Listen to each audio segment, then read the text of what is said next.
Hello dear student, today we start our new topic SSS Similarity Criterion Proof. Dear student, हमने इससे previous video में discuss किया था triple A similarity criterion. आज हम discuss करेंगे ट्रिपल एस सिमिलरिटी क्राइटेरियन. ये भी बहुत ज्यादा इंपॉर्टेंट है, पेपर में ये प्रूफ पूछे जाते हैं. तो डियर स्टूडेंट, ये क्राइटेरियन क्या कहता है, देखो स्टेटमेंट देख लेते हैं.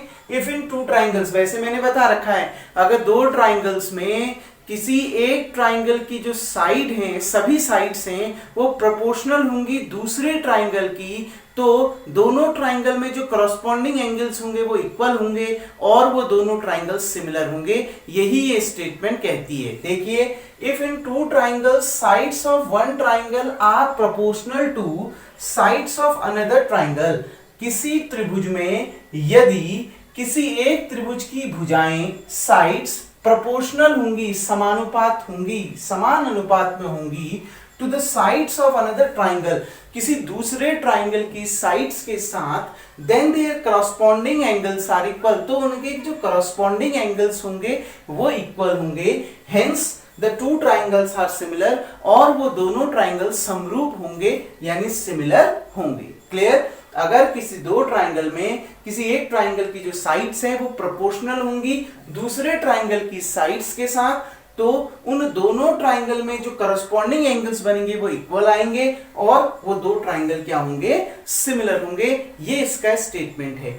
जैसे हमने ट्रिपल ए को प्रूफ किया था वैसे ही हम इसको भी प्रूफ करेंगे. देखिए, हमने एक ट्राइंगल बनाया, इस ट्राइंगल का नाम हमने दे दिया ए बी सी, और हमने एक और ट्राइंगल बनाया, इस ट्राइंगल को हमने नाम दे दिया पी क्यू आर. ठीक, अब देखिए आपको गिवन क्या है बच्चों, सबसे पहले आपको गिवन क्या है वो देखिए. प्रूफ से पहले आपको इसमें गिवन क्या क्या है उस चीज को देखिए. गिवन है कि साइड्स का रेशियो इक्वल है, यानी A B upon P Q, A B upon P Q equals to A C upon P R, A C upon P R और B C upon Q R. ये चीज आपको given है. ठीक है, ये तीनों इक्वल हैं, ये चीज पहले से आपको गिवन है. अब आपका एम क्या है, आपका एम ये है कि प्रूफ करना कि ये दोनों ट्राइंगल सिमिलर हैं.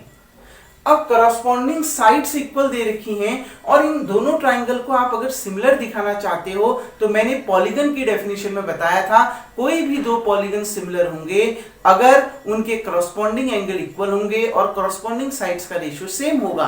और ट्राइंगल भी एक पॉलीगन होता है, इसमें आपको दे रखा है कि करस्पॉन्डिंग साइड्स का रेशियो सेम है. तो अब आपने इसको सिमिलर दिखाने के लिए केवल क्या प्रूफ करना है कि इनके करस्पॉन्डिंग एंगल इक्वल होंगे, यानी ये एंगल ए किसके बराबर हो, एंगल पी के बराबर, ये एंगल बी एंगल सी के, sorry angle B angle Q के बराबर, और ये एंगल सी एंगल आर के बराबर हो. ये आपने प्रूफ करना है. यानी हमने प्रूफ करना है कि ये दोनों triangle A B C similar होगा ट्राइंगल पी क्यू आर के. इसका मतलब है इसके लिए हमने सिर्फ इतना दिखाना है, साइड्स का रेशियो तो इक्वल दे रखा है ना, हमने दिखाना है कि करस्पॉन्डिंग एंगल भी इक्वल आए, यानी angle A equals to angle P, दूसरा angle B equals to angle Q, और तीसरा angle C equals to angle R. हमने ये चीज दिखानी है कि ये जो एंगल ए है वो एंगल पी के बराबर, एंगल बी एंगल क्यू के बराबर और एंगल सी एंगल आर के बराबर आ जाए. अगर हमने ये करस्पॉन्डिंग एंगल्स इक्वल दिखा दिए तो हम कह देंगे कि ये दोनों ट्राइंगल क्या हैं, सिमिलर हैं. तो बच्चों, इसमें हमने क्या कंस्ट्रक्शन करना पड़ेगा, कंस्ट्रक्शन बच्चों उसी तरीके से करेंगे जैसे हमने ट्रिपल ए में किया था. हम इस PQ पर एक पॉइंट लेंगे D, और ये इस तरीके से लिखेंगे कि PD इक्वल्स टू किसके हो, AB के हो. तो क्या, let take point D on PQ such that PD equals to AB. आपने इस PQ पर एक पॉइंट D ऐसे लेना है कि जो PD है वो AB के बराबर आ जाए. क्लियर? दूसरा, इसी तरीके से आपने इस PR पर एक पॉइंट E लेना है. Let take point E on PR such that हमने इस PR पर एक पॉइंट E इस तरीके से लेना है कि P से E की डिस्टेंस यानी PE किसके बराबर हो जाए, AC के बराबर हो जाए, PE equals to AC। Clear. उसके बाद थर्ड आपने क्या करना है, ज्वाइन DE, आपने DE को ज्वाइन कर देना है, इनको मिला देना है। क्लियर बच्चों, कंस्ट्रक्शन समझ में आ गया। कंस्ट्रक्शन भी वैसा ही है जैसा आपने ट्रिपल ए में किया था। अब आपने इसको प्रूफ करना है। पहले तो हम अपना एम फिक्स करेंगे कि हमने करना क्या है। हमने ये दिखाना है कि कॉरस्पॉन्डिंग साइड्स का रेशियो तो सेम है, हमने ये दिखाना है कि इनके कॉरस्पॉन्डिंग एंगल इक्वल आ जाए, यही तो दिखाना है ना। इसका मतलब है कॉरस्पॉन्डिंग एंगल में एक एंगल ये है, एंगल ए, और एक एंगल ये पी है। हमने इन दो एंगल को कैसे न कैसे बराबर दिखाना है, पहले इन्हीं को सेट करो। यही आपका एम है जो आपने सेट कर दिया कि आपने एंगल ए और एंगल पी इक्वल दिखाना है। कैसे होगा, बहुत इजी है। कैसे, अगर मैं इस ट्राइंगल एबीसी और इस ट्राइंगल पीडीई को कॉन्ग्रेंट दिखा दूं तो सीपीसीटी से इनके करस्पॉन्डिंग पार्ट इक्वल हो जाएंगे और एंगल ए एंगल पी के बराबर आ जाएगा। आ जाएगा कि नहीं आ जाएगा। तो हमने कैसे भी करके क्या दिखाना है, इस ट्राइंगल एबीसी को इस ट्राइंगल पीडीई के बराबर दिखाना है। अब ये कैसे होगा, ये किस तरीके से होगा, देखो हमें इस ट्राइंगल पीडीई और एबीसी में क्या क्या बराबर दे रखे हैं। ए बी बराबर दिया है पीडी के, AC बराबर दिया है PE के, दो तो पहले से बराबर है, लेकिन ये एंगल तो हमने बराबर प्रूफ करना है ना, और ये एंगल बराबर है नहीं। क्लियर। तो अब हम तीसरा किसको बराबर दिखाएं, जो भी कॉन्ग्रुएंट रूल लगाओगे तो तीसरा किसको बराबर दिखाएं। अब हमने इस BC को इस DE के इक्वल दिखाना होगा। जैसे AB आपको PD के इक्वल दिया है, AC आपको PE के इक्वल दिया है, तो कॉन्ग्रुएंट के लिए तो आपको या तो SAS चाहिए या तो आपको SSS रूल चाहिए, जैसे आपने क्लास 9th में पढ़ा था। आ गई ना बात समझ में, या हमें ASA रूल चाहिए, ठीक है ना, AAS, ठीक, RHS। क्लियर। ये सारे कॉन्ग्रुएंट रूल चाहिए। तो हम कैसे दिखाएं, अब ये एंगल तो हमें इक्वल दे नहीं रखे, एंगल तो हमें इक्वल दिखाने हैं, जबकि AB PD के बराबर है, AC PE के बराबर है। तो अब हमने तीसरा सिर्फ क्या दिखाना है, BC को अगर हम किसी न किसी तरीके से DE के बराबर दिखा दें तो ये दोनों ट्राइंगल SSS रूल से क्या हो जाएंगे, कॉन्ग्रुएंट हो जाएंगे। तो आपका एक एम फिक्स हो गया कि आपने क्या दिखाना है, इस BC को DE के इक्वल दिखाना है। ये BC और DE क्या दिखाना है, इक्वल दिखाना है। बस आपका एम सेट हो गया है, ठीक है। आपने इस BC को DE के इक्वल दिखाना है। अब अपना काम हम शुरू करते हैं। कॉन्ग्रुएंट हम डायरेक्ट लगा नहीं सकते क्योंकि हमें ये दो साइड इक्वल दे नहीं रखी, हमें पहले ये दो साइड इक्वल दिखानी है। तो डियर स्टूडेंट देखिए ध्यान से, गिवन क्या है, क्योंकि हमने ये दो पॉइंट D और E किस पर ले रखे हैं, PQ और PR पर ले रखे हैं, है ना। तो जो हमने रेशियो जो हमें गिवन है, हमने रेशियो किस किस का लेना पड़ेगा, AB अपॉन PQ और AC अपॉन PR। क्योंकि मुझे ये जो कंस्ट्रक्शन जो हमने कर रखा है D और E, वो हमने PQ और PR पर कर रखा है, तो हमें इस रिलेशन की जरूरत है। ये तो है ही है, ये तो गिवन में ये इक्वेशन 1 से ये चीज तो है ही है, ये तीनों आपस में बराबर है। लेकिन हम लेंगे किन दो चीजों को, पहले केवल फर्स्ट की दो चीजों को लेंगे। आ गई ना बात में, क्यों, क्योंकि जो कंस्ट्रक्शन है हमने PQ और PR पर कर रखा है। तो गिवन क्या है बच्चों, शुरू में AB अपॉन PQ बराबर है AC अपॉन PR की, है कि नहीं है, ठीक है। ये चीज आपकी क्लियर हो गई। और आपको गिवन है, सिंस हमको दिया है कंस्ट्रक्शन से, बाय कंस्ट्रक्शन, हमें बाय कंस्ट्रक्शन मालूम है क्या कि ये जो AB है वो किसके बराबर है, PD के बराबर है। AB बराबर है PD के, और ये जो AC है वो बराबर है PE के, AC बराबर PE। दैट इंप्लाइज दैट, तो क्या हो जाएगा, देखिए आपने क्या करना है, इस AB की जगह में PD रख दोगे, तो AB की जगह में PD रख दिया, अपॉन में PQ ऐसे ही रहा, इक्वल्स टू AC की जगह में PE रख दिया, और अपॉन में PR ऐसे ही रहा। क्लियर, इतना आ गया ना समझ में। देखो AB की जगह में आपने PD रख दिया और AC की जगह में आपने PE रख दिया। कोई डाउट डियर स्टूडेंट। ध्यान से समझिएगा इस चीज को। ये हमने मान ली इक्वेशन नंबर 2। अब आपको क्या मिल चुका है, देखिए पीडी अपॉन पी क्यू, यानी ये पीडी अपॉन पी क्यू, इस पार्ट का इस होल के साथ रेशियो किसके बराबर दे रखा है, PE upon P R, PE upon P R, इस पार्ट का इस होल के साथ रेशियो के बराबर दे रखा है, दिया है ना। कौन सी थ्योरम याद आ रही है, converse of Thales theorem. Converse of Thales theorem क्या कहती थी, if A line divides the two sides of a triangle are in the same ratio, then the line is parallel to the third side of a triangle। अगर कोई line triangle के किन्हीं भी दो sides को बराबर रेशियो में divide कर रहा है कि नहीं कर रहा है, इस ट्राइंगल पी क्यू आर पर, ये पी डी और पी क्यू, मैंने बोला तो है ना, रेशियो होल का पार्ट के साथ भी निकाल सकते हो और पार्ट का भी रेशियो निकाल सकते हो, क्लियर। तो क्या, अगर कोई लाइन ट्राइंगल के किन्हीं दो साइड्स को बराबर रेशियो में डिवाइड करती है तो वो जो लाइन है वो ट्राइंगल के थर्ड साइड के पैरेलल होती है। तो इसका मतलब है DE parallel to Q R है कि नहीं है। ये देखो ना, पीडी अपॉन पी क्यू का ratio PE upon P R के रेशियो के बराबर है, यानी ये जो लाइन डीई है वो पी क्यू और पी आर को बराबर रेशियो में डिवाइड कर रही है। ये कोलेरी थी ना, थेल्स थ्योरम की कोलेरी यही तो थी। आप पार्ट का होल के साथ भी रेशियो निकाल सकते हैं, मतलब ये लाइन पी क्यू और पी आर को बराबर रेशियो में डिवाइड कर रही है, इसका मतलब है ये लाइन इस क्यू आर के पैरेलल है। That implies that DE is parallel to Q R. DE किसके पैरेलल है, क्यू आर के। ये कहां से आया, बाई कन्वर्ज ऑफ बीपीटी।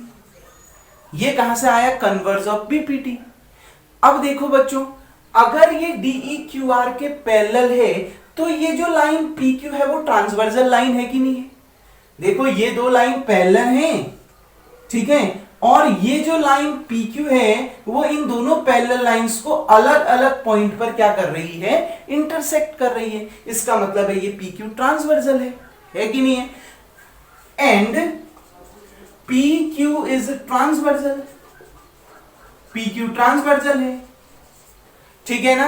अगर ये दो लाइन पैरेलल हैं तो ये PQ ट्रांसवर्सल है। अगर PQ ट्रांसवर्सल है तो ये जो एंगल D है और ये एंगल Q है आपस में इक्वल होंगे। इसका मतलब है that implies that angle D equals to angle Q।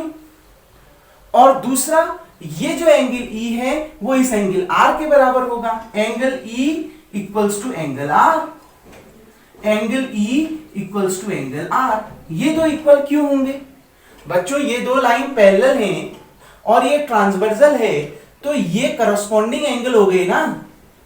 Angle D और एंगल क्यू भी करस्पॉन्डिंग एंगल और एंगल ई और एंगल आर भी करस्पॉन्डिंग एंगल है कि नहीं।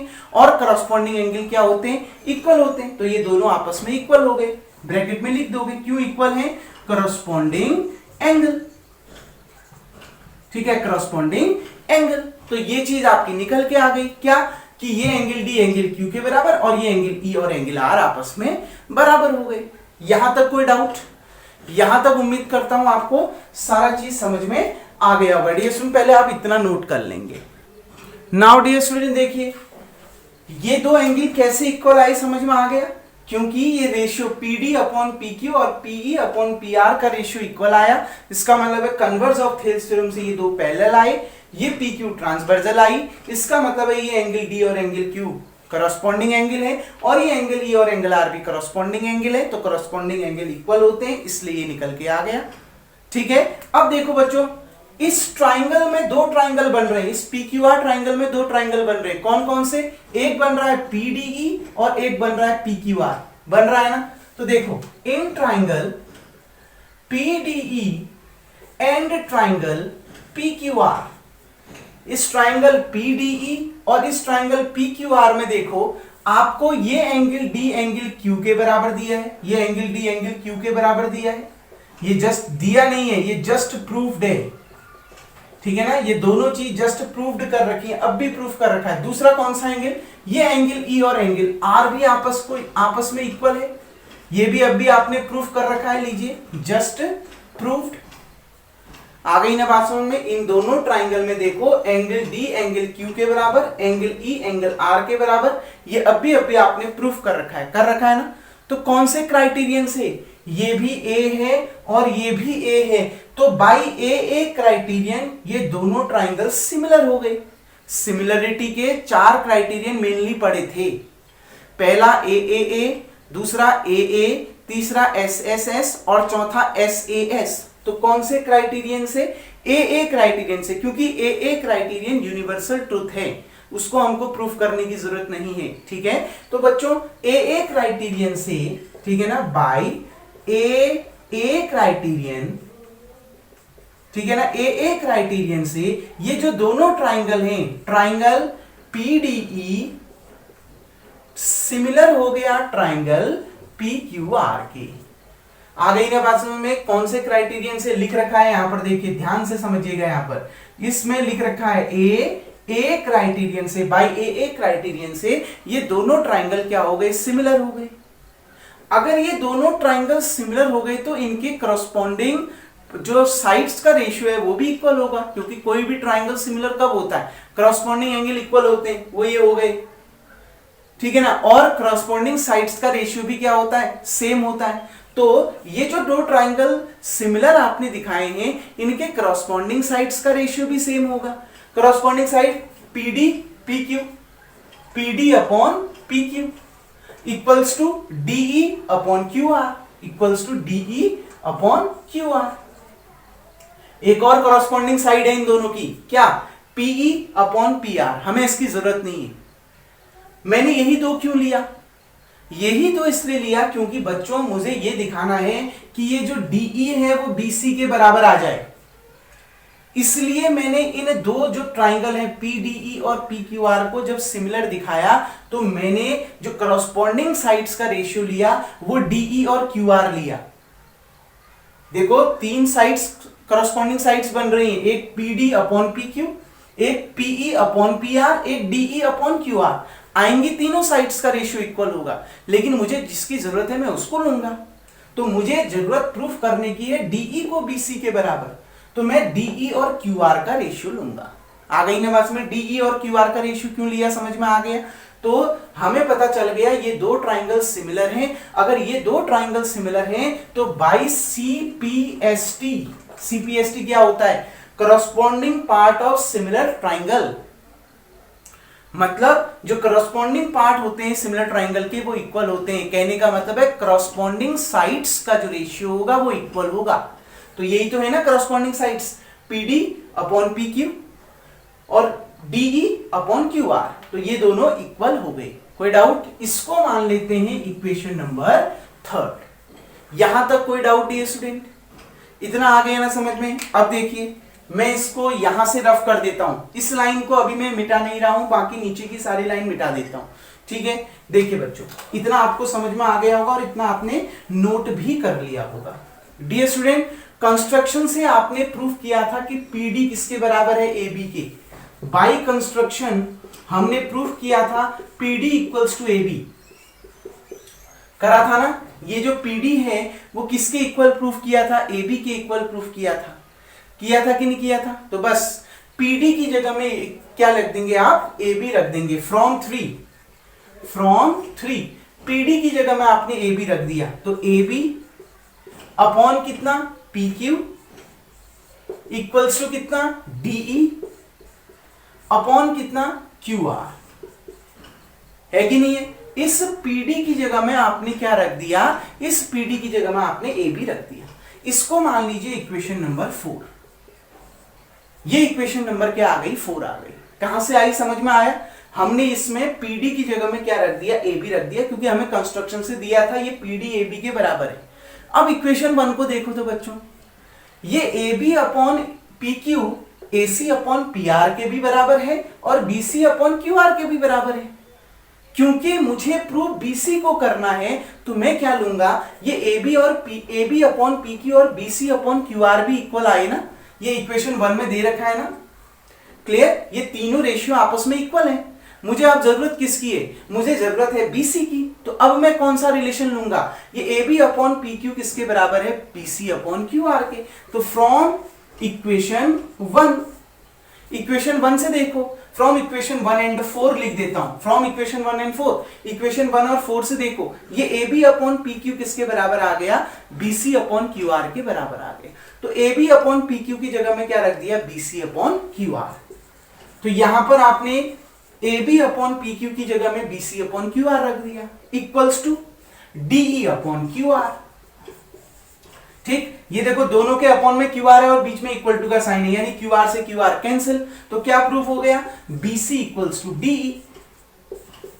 मेरा टारगेट यही तो था, मेरा एम जो सेट मैंने किया था, मैंने यही तो एम सेट किया था, मुझे कैसे ना कैसे इस डीई को बीसी के बराबर दिखाना है, दिखा दिया ना, डीई इक्वल्स टू बीसी दिखा दिया। कोई डाउट? अब देखिए डियर स्टूडेंट, अब मैं इसको भी यहां से रफ कर देता हूं। ठीक, अब हमारा प्रूफ आने को है। देखिए अब मैंने ये दोनों को इक्वल दिखा दिया, तो in triangle ABC and triangle PDE, क्योंकि मुझे ये ट्राइंगल एबीसी और ये ट्राइंगल पीडीई को कॉन्ग्रुएंट दिखाना है।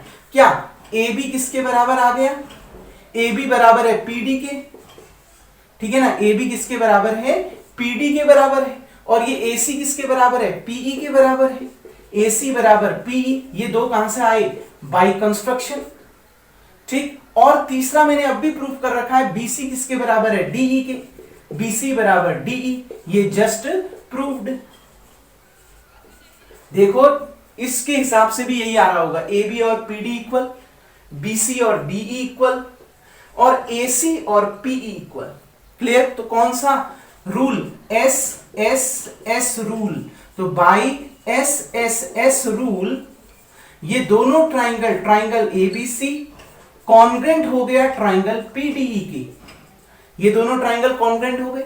अगर ये दोनों ट्राइंगल कॉन्ग्रुएंट हो गए तो CPCT से, यानी corresponding part of congruent triangle are equal, यानी इनके करस्पॉन्डिंग पार्ट इक्वल होंगे। कहने का मतलब है ये एंगल A एंगल P के बराबर होगा, angle A equals to angle P, और ये एंगल B एंगल D के बराबर होगा, angle B equals to angle D, और ये एंगल C एंगल E के बराबर होगा, angle C equals to angle E। अभी भी आपका प्रूफ नहीं हुआ है, थोड़ा सा एक लाइन और देखनी है। ये तीनों कहां से आया, समझ में आया, ये तीनों बाई CPCT आया, ये तीनों कहां से निकल के आए, बाई CPCT निकल के आया, कि बाई CPCT एंगल A बराबर होगा एंगल P के, एंगल B बराबर होगा एंगल D के, और एंगल C बराबर होगा एंगल R के।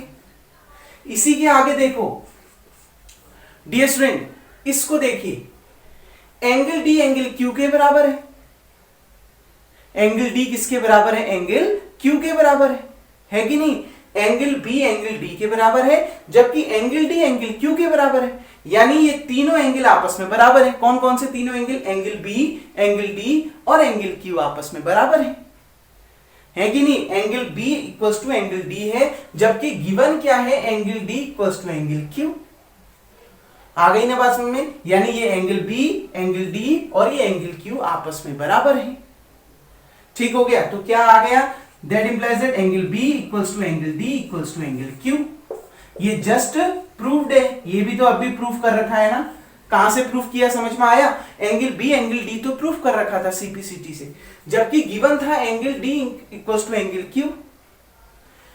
एंगल B एंगल D के बराबर है और एंगल D एंगल Q के बराबर है, यानी ये तीनों एंगल आपस में बराबर हो गए। सिमिलरली इसको देखो, एंगल C एंगल E के बराबर है और एंगल E एंगल R के बराबर है, angle C equals to angle E है, और जबकि angle E equals to angle R है, यानी एंगल C एंगल E और एंगल R भी आपस में इक्वल है।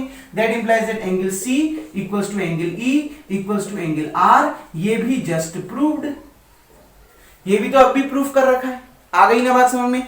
अब देखिए क्या हुआ, अब मैं ये ऊपर की चीजें भी आपने नोट कर ली होंगी, सिमिलर दिखा दिया होगा, इसको रफ कर देता हूं। तो देखिए डियर स्टूडेंट, क्या निकल के आ गया, हेंस, या हेंस के जगह में आप लिखेंगे देयरफॉर। क्या निकल के आ गया, angle A equals to angle P। एक यही दिखाना था क्रॉसपॉन्डिंग एंगल बराबर, दूसरा दिखाना था एंगल B एंगल Q के बराबर होना चाहिए, यही तो दिखाना था एम में लिखा था हमने। तो देखो angle B angle D angle Q बराबर है, इसका मतलब है एंगल B और एंगल Q भी बराबर है। तो दूसरा क्या आ गया, angle B equals to angle Q। तीसरा हमने दिखाना था एंगल C एंगल R के बराबर है, angle C equals to angle E equals to angle R, ये तीनों आपस में बराबर है, इसका मतलब है एंगल सी और एंगल आर भी बराबर है। ठीक है, यानी क्या आ गया, करस्पॉन्डिंग एंगल्स भी इक्वल आ गए। हेंस ये जो दोनों ट्राइंगल है, कौन सा, एबीसी और दूसरा ट्राइंगल पी क्यू आर, ठीक है ना, एबीसी और ट्राइंगल पी क्यू आर क्या हो गए, सिमिलर हो गए। यही आपने क्या करना था, प्रूफ करना था। कोई डाउट? बहुत इंटरेस्टेड क्वेश्चन है लेकिन समझना है, बहुत इंटरेस्टेड है लेकिन समझना कैसे। हमने दो ट्राइंगल बनाए, हमने अपना एम सेट किया, हमें रेशियो इक्वल दिए थे तो हमने एंगल, करस्पॉन्डिंग एंगल इक्वल दिखाने थे, यानी हमने angle A equals to angle P दिखाना है, पहला चीज। तो कंस्ट्रक्शन हमने ये किया है कि डी और ई हमने पी क्यू और पी आर में लिए हैं और हमको कंस्ट्रक्शन से मिला है ए बी और पी डी बराबर है और ए सी और पीई बराबर है। तो हमने पहले इन दोनों को अगर कॉन्ग्रुएंट दिखाएंगे तभी तो ये दोनों एंगल आपस में इक्वल आएंगे। इसके लिए हमने बीसी और डीई को इक्वल दिखाना पड़ेगा। इसके लिए हमने क्या किया, हमें जो गिवन था A B upon P Q और A C upon P R equal दिया था, हमने इसका यूज किया और ए बी की जगह में हमने पी डी रख दिया और ए सी की जगह में हमने पीई रख दिया। क्लियर? उसको हमने मान लिया था इक्वेशन नंबर 2, माना था, आपने नोट कर लिया है, आप अपनी कॉपी में देखते जाइएगा। हमने उसको माना था इक्वेशन नंबर 2। अब इसके बाद हमने क्या किया, देखो हमें ये मिल गया था कि ये जो PD और PQ का रेशियो है, PD और PQ का जो रेशियो है वो PE और PR के रेशियो के बराबर आ रहा है, PE अपॉन PR के बराबर आ रहा है। यही मिला था ना आपको? ठीक है, जब आपने AB की जगह में PD रखा था और AC की जगह में PE रखा था, यही रिलेशन मिला था। ठीक है, इसको इक्वेशन नंबर 3 माना है, तो देख लीजिएगा आप अपने उसमें। ठीक है, अब देखो यानी PD और PQ का रेशियो PE और PR के रेशियो के इक्वल आ रहा है, यानी होल और पार्ट का रेशियो इक्वल आ रहा है। इसका मतलब है ये लाइन ट्राइंगल की दो साइड्स को बराबर रेशियो में डिवाइड कर रहा है। इसका मतलब है ये लाइन ट्राइंगल के थर्ड साइड के पैरेलल है, यानी DE parallel to QR prove हो गया। अगर DE QR के पैरेलल है तो ये PQ ट्रांसवर्जल है, क्योंकि ये दो पैरेलल लाइन को, तिर्यक रेखा, दो पैरेलल लाइन को ये PQ दो अलग अलग पॉइंट D और Q में इंटरसेक्ट कर रही है। अगर ये पैरेलल है तो एंगल D और एंगल Q और एंगल E और एंगल R आपस में बराबर है। क्यों? क्योंकि ये करस्पॉन्डिंग एंगल है। अगर ये दो एंगल D एंगल Q के बराबर, एंगल E एंगल R के बराबर है, तो इस ट्राइंगल PDE और इस ट्राइंगल PQR में देखो ये एंगल और ये एंगल बराबर है, तो AA क्राइटेरिया से ट्राइंगल PDE और ट्राइंगल PQR क्या आ गए, सिमिलर आ गए। अगर ये दो ट्राइंगल सिमिलर आ गए तो इनके करस्पॉन्डिंग साइड्स का जो रेशियो है वो भी इक्वल होंगे CPST से। Corresponding part of similar triangle equal होते हैं, यानी करस्पॉन्डिंग साइड्स का रेशियो इक्वल होगा। इसका मतलब है देखो PD और PQ, यही आ रहा था, PD और PQ बराबर होगा DE और QR, DE अपॉन QR के। हालांकि ये भी बराबर होगा, PE अपॉन PR भी बराबर होगा, इसका रेशियो भी इनके ही बराबर होगा, ये PE अपॉन PR ये भी इक्वल आएगा। लेकिन हमें जरूरत केवल इन दो की है अभी। क्यों? क्योंकि मुझे DE को BC के इक्वल दिखाना है, तो मेरे को DE चाहिए, इसलिए मैंने ये वाला रिलेशन लिया। क्लियर? आ गई ना बात समझ में? अब देखिए डियर स्टूडेंट, यहां पर तक इतना आ गया होगा। ठीक है, ये हमें रिलेशन मिल गया। अब PD की वैल्यू तो अब भी आपको AB दी थी, तो PD की जगह में आपने AB रख दिया। ये इस रिलेशन में PD की जगह में AB, तो AB upon PQ DE upon QR आ गया। इक्वेशन 1 से आपको दिया था AB अपॉन PQ और BC अपॉन QR इक्वल है। हमने BC अपॉन QR ही क्यों लिया यहाँ पर? क्योंकि मुझे DE को BC के इक्वल दिखाना है, इसलिए मुझे BC वाला रिलेशन लेना पड़ेगा। तो AB अपॉन PQ और BC अपॉन QR इक्वल है ये। ठीक है, तो AB अपॉन PQ की जगह में हमने BC अपॉन QR रख दिया। QR से QR cancel, BC equals to DE आ गया, यानी ये दो इक्वल आ गए। ये दो इक्वल आ गए तो इन दोनों ट्राइंगल को अब मैंने कॉन्ग्रुएंट दिखा दिया, ABC और PDE को, क्योंकि तीनों साइड SSS से ये कॉन्ग्रुएंट आ रहा है। कॉन्ग्रुएंट आ रहा है तो CPCT रूल से इनके करस्पॉन्डिंग पार्ट इक्वल होंगे, यानी एंगल A एंगल P के बराबर, एंगल B एंगल D के बराबर, एंगल C एंगल E के बराबर। अब भी आपने प्रूफ किया था एंगल D एंगल Q के बराबर है, तो एंगल B एंगल D के बराबर, एंगल D एंगल Q के बराबर, यानी ये तीनों आपस में बराबर है। ठीक, similarly angle C angle E के बराबर और एंगल E एंगल R के बराबर है, तो ये तीनों भी आपस में इक्वल है। ठीक है, अब आपने करस्पॉन्डिंग एंगल इक्वल दिखाने थे, angle A angle P angle B angle Q angle C angle R equal दिखाने थे। तो angle A equals to angle P तो हो ही गया प्रूफ। यहां से एंगल बी, ये तीनों जब इक्वल है तो एंगल बी और एंगल क्यू भी आपस में इक्वल है, ये तीनों भी इक्वल है तो एंगल सी और एंगल आर भी इक्वल है। तो हमें करस्पॉन्डिंग साइड्स का रेशियो इक्वल दिया था, हमने करस्पॉन्डिंग एंगल प्रूफ कर दिए इक्वल होते हैं, इसका मतलब है ये दोनों ट्राइंगल सिमिलर हैं, तो यही एसएसएस क्राइटेरियन का प्रूफ है। उम्मीद करता हूं डियर स्टूडेंट ये आपको प्रूफ समझ में आ गया होगा और इसकी प्रैक्टिस आप बार बार करिएगा। डियर स्टूडेंट अब जो अगला जो टॉपिक है हम नेक्स्ट वीडियो में देखेंगे, तब तक के लिए थैंक यू। तो आज का वर्क आपका यही है, वीडियो को पॉज करके आप इतना उतार